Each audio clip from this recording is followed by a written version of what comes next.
आत्मविश्वास और चरित्र के बल पर साधन रहित व्यक्ति भी सफलता की ऊंचाइयों तक पहुंच सकता है।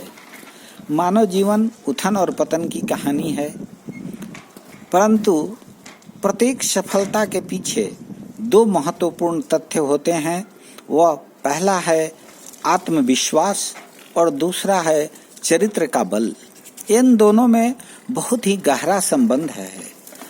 आत्मविश्वास चरित्र बल से पैदा होती है और चरित्र बल हमारे दैनिक जीवन में सादगी, नैतिकता, सच्चाई, ईमानदारी, परिश्रम,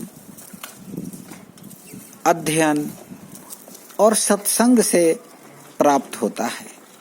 चरित्र वह शक्ति है जो साधन रहित व्यक्ति को भी ऊंचाइयों तक ले जाता है और वह व्यक्ति सदैव प्रसन्न रहता है।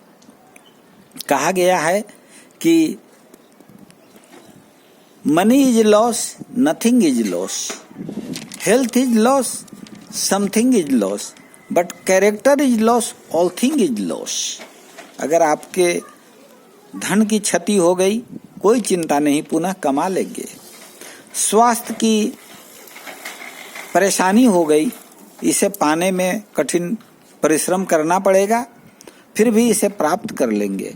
परंतु चरित्र एक ऐसा धन है, अगर उसकी क्षति हो गई तो उसे कभी आप प्राप्त नहीं कर सकते। और हमारा चरित्र क्या है?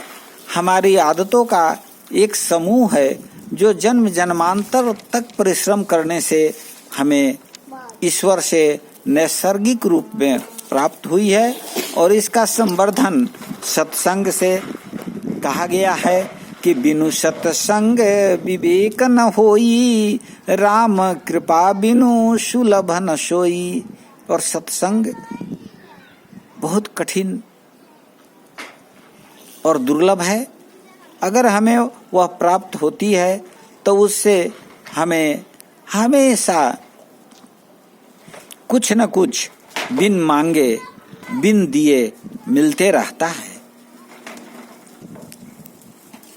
जिस तरह से कि हम अगर इतर बांटने वाले के साथ घूमते हैं तो वह हमें कुछ देता है या नहीं देता है, लेकिन हमें उसका सुगंध अपने आप मिलते रहता है।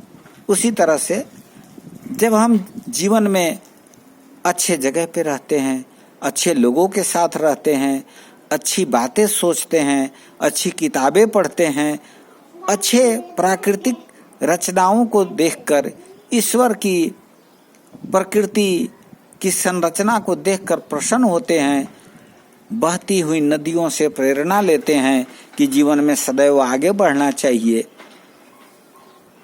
अटल विश्वास से खड़े पर्वतों को देखते हैं जो आंधी, तूफान, वर्षा सबों से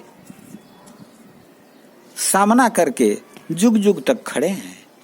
तब हमारी आत्मविश्वास को दृढ़ता मिलती है और यही आत्मविश्वास हमें नैतिक और चरित्र बल देता है और हम सफलता के उच्च शिखर तक पहुंचते हैं।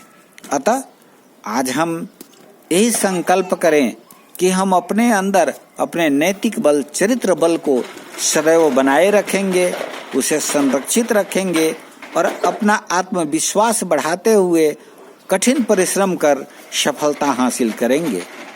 धन्यवाद।